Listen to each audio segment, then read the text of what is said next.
Os crentes de Corinto receberam o evangelho de salvação.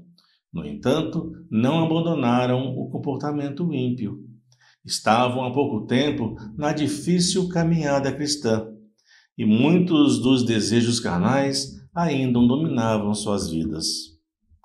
Paulo mostrou que a igreja de Corinto ainda era carnal e, como consequência, tinha uma fé exclusivista, fechada e egoísta. O apóstolo critica essa fragilidade da fé dos coríntios e os exorta a deixarem os rudimentos da vida cristã e avançarem para atingir a maturidade espiritual. O apóstolo dos gentios afirmou que, devido à imaturidade dos coríntios, ele teve de alimentá-los com leite. Isso porque, conforme o autor da carta aos Hebreus afirma, qualquer um que ainda se alimente de leite não está experimentado na palavra da justiça, porque é menino na fé. O alimento sólido é somente para os que têm os sentidos exercitados para discernir tanto bem quanto mal. Tal qual os coríntios daquela época, atualmente muitos cristãos se comportam da mesma maneira. Sem uma base sólida de fé, alicerçada na palavra de Deus, os crentes do século XXI são levados por qualquer vento de doutrina.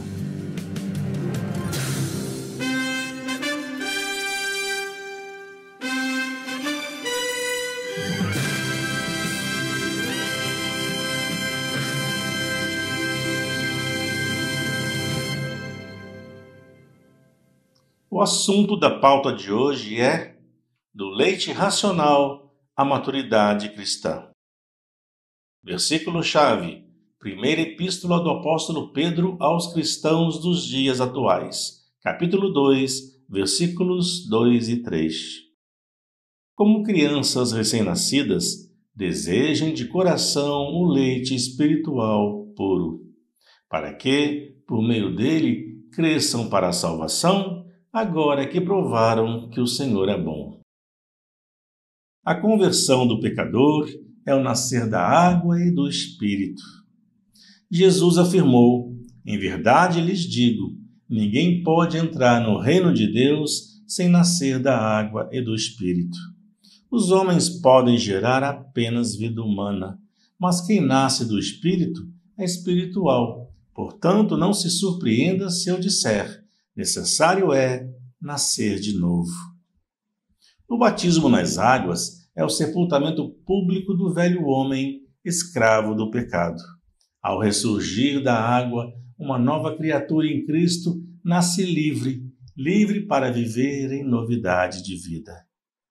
Entendo, e é opinião minha, que esse renascer da água tem uma simbologia muito importante, pois o novo convertido confirma sua fé e passa a ter uma vida espiritual pulsante. Recebe o Espírito Santo e anseia permanecer na comunhão com Cristo. Nascido das águas, o novo convertido é um recém-nascido que precisará dos cuidados da igreja. O seu alimento será o leite racional, que é a palavra de Deus. Esse leite possui os nutrientes necessários para o crescimento e fortalecimento espiritual desse novato na fé. O apóstolo Pedro argue que esse neófito, como menino novamente nascido, deve desejar sempre o leite puro, espiritual, racional e não falsificado, para que, bebendo dele, a nova criatura, como guerreiro que é, segundo o apóstolo Paulo, combata o bom combate, termine a jornada e guarde a fé. Muita cautela para não consumir o leite falsificado. A Bíblia Sagrada não se confunde com outros livros, legalismos e falsas interpretações da palavra de Deus, ditas por falsos mestres enganadores que se autoproclamam apóstolos, bispos, pastores e profetas. Em suma, o alimento do cristão novo é a palavra de Deus. Por isso, deve ele usar a sua cognição, meditar e pedir orientação do Espírito Santo para que cresça em força e sabedoria. O recém-convertido não deve ser criança na fé para sempre, porque, se a semente caiu em terra boa, saberá ouvir e compreender a palavra, dará fruto conforme a sua capacidade e, como resultado, haverá o crescimento espiritual. Amadurecer é preciso. Se acaso a semente do Evangelho cair ao pé do caminho, entre pedregais e entre espinhos, o neófito será devorado pelo maligno e se tornará mais endurecido e resistente à palavra de Deus. Se isso acontecer, que Deus não permita, o novo convertido esfriará, apostatará da fé e se tornará carnal. Ele se desviará e voltará ao pecado, mergulhando de cabeça. Fato realidade.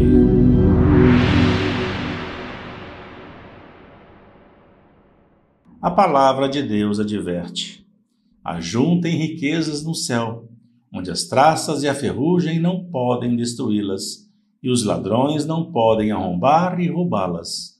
Pois onde estiver as suas riquezas, aí estará o coração de vocês. Cuidado com os pregadores que incitam sua ganância, cobiça e ambição. Previna-se do leite falsificado, irmãos. O rico se preocupa tanto com as coisas que possui que nem consegue dormir. Infelizmente, na mídia, são expostos muitos ministérios que dão mais valor ao dinheiro do que ao crescimento espiritual da igreja e do novato na fé. Nada contra os dízimos e as ofertas, porém sou contra o mau uso deles. Não é para enriquecer pastores e nem para a igreja comprar grandes latifúndios de gado de corte, jatinhos ou limusine. Os dízimos e as ofertas são para a manutenção do templo e da obra, para a remuneração do pastor, missionários e dos demais colaboradores registrados. São para a assistência social do ministério e principalmente para que o evangelho seja propagado. Como pessoa jurídica que a igreja é neste mundo, acredito que a denominação deveria prestar contas mensais aos membros, apontando quanto foi arrecadado e em que foi utilizado. Isso evitaria a corrupção e muitos escândalos. Hoje, sabe-se que até o crime organizado tem lavado dinheiro em certos templos religiosos e tem alguns líderes eclesiásticos que financiam campanhas políticas que apoiam causas como o comunismo, o aborto, a liberação das drogas, entre outras. Os pastores em tempo integral seriam como os sacerdotes levitas que cuidavam do tabernáculo do Senhor. Não tinham herança e não tinham posses, pois a herança deles era o próprio Senhor, o que bastava. Logo, o pastor faz jus ao seu salário, mas não pode usar os dízimos e as ofertas em proveito próprio ou como bem lhe aprouver. Há que se prestar contas. Mas hoje, o que está havendo com os líderes religiosos? Estão coniventes com o pecado e fazem vista grossa para o fogo estranho no altar para não perderem o dizimista.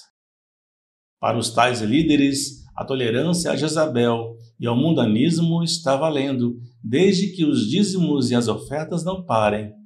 Deus tenha misericórdia. Pastores tornaram-se pedra de tropeço aos novos convertidos. Ai desses pastores! Psiconselhos. Caro novo convertido, ao ler a Bíblia para meditar na palavra de Deus, sente-se confortavelmente à mesa, em um ambiente silencioso e bem iluminado. Se der, tenha ao lado um dicionário para poder consultar palavras que não sabe o significado. Pegue também um marca-texto, ou mesmo um lápis e uma régua para sublinhar as palavras ou trechos que não entendeu. Se você adotar o hábito de ler a Bíblia deitado, logo começará a bocejar e a ficar sonolento. Afinal, o inimigo não quer que você tome conhecimento da palavra de Deus. Não desvie sua atenção para ler mensagens no celular e respondê-las. De preferência, deixe seu smartphone no modo avião. Antes de iniciar a leitura, ore ao Senhor e peça a direção do Espírito Santo para que Ele possa tirar-lhe o véu dos olhos e conceda a você entendimento para compreender sua palavra. Tudo em nome de Jesus. Amém. Evite ler a Bíblia online. Eu, em particular, não confio na ciência telemática completamente, pois muitos sites não são confiáveis e carecem de fontes críveis, e os dados podem ser alterados ou corrompidos por pessoas mal intencionadas como os hackers. Eu, quando leio um versículo online, tenho a preocupação de conferir com a Bíblia Sagrada impressa, tão logo seja possível. Recapitular, consolidar.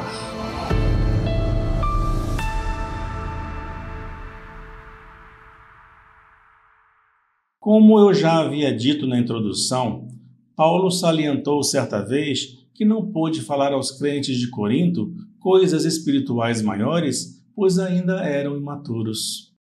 Apesar de eles terem recebido leite racional, não cresceram na fé e por isso estagnaram.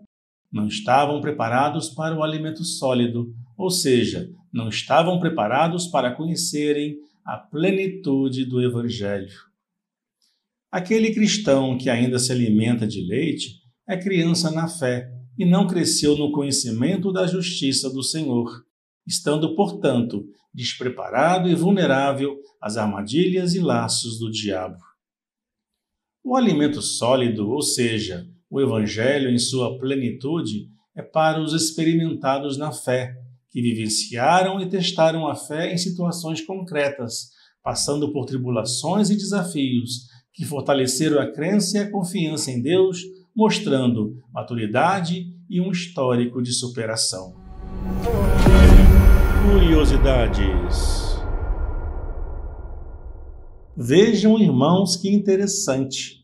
A criança, no início da vida, conta apenas com as sensações e as atividades motoras. Depois, com o fortalecimento da musculatura, consegue firmar a cabeça e se sentar. Com o tempo, passa a engatinhar e pouco depois dá os primeiros passos, pois os seus ossos e músculos estão preparados para sustentá-la. Da mesma forma, o recém-convertido precisa de exercício contínuo no manuseio da palavra de Deus, a fim de ter estrutura espiritual para vencer as tentações e consolidar sua fé.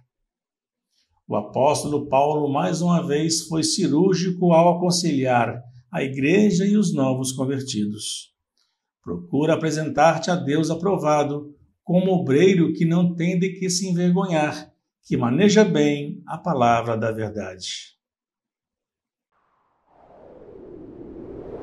Informação é poder.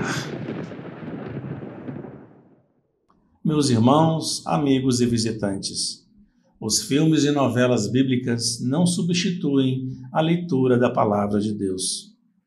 Muitas dessas obras deturpam o que está relatado nas Escrituras, em nome de uma liberdade artística e de adaptação de autores que, na maior parte das vezes, são ímpios e incrédulos. Por exemplo, há um canal de TV aberta muito conhecido que produz novelas ditas bíblicas. Cuidado!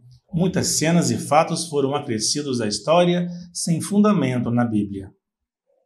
Moisés tinha 80 anos quando falou a Faraó para libertar o povo da escravidão. Daniel era bem idoso quando foi lançado na cova dos leões. Cristo não foi um homem bonito, caucasiano, de olhos azuis. Ao contrário, o profeta Isaías declarou que Jesus não tinha beleza ou formosura que nos atraísse. Nada havia em sua aparência que chamasse a nossa atenção ou que nos agradasse. Então viu, né? Nenhuma outra obra humana substitui a leitura e meditação nas Sagradas Escrituras. Caso o neófito, ou mesmo o cristão experiente, se privem da leitura da Palavra de Deus, cairão ambos nas armadilhas do diabo com muita facilidade.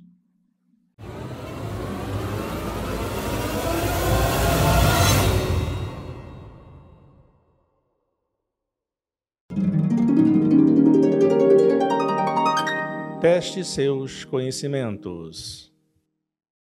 O que Cristo quis dizer com a seguinte afirmação: se vocês não mudarem de vida e não ficarem iguais a uma criança, nunca entrarão no reino do céu. Deixem suas opiniões nos comentários, é muito importante. Até breve, fiquem na paz do Senhor.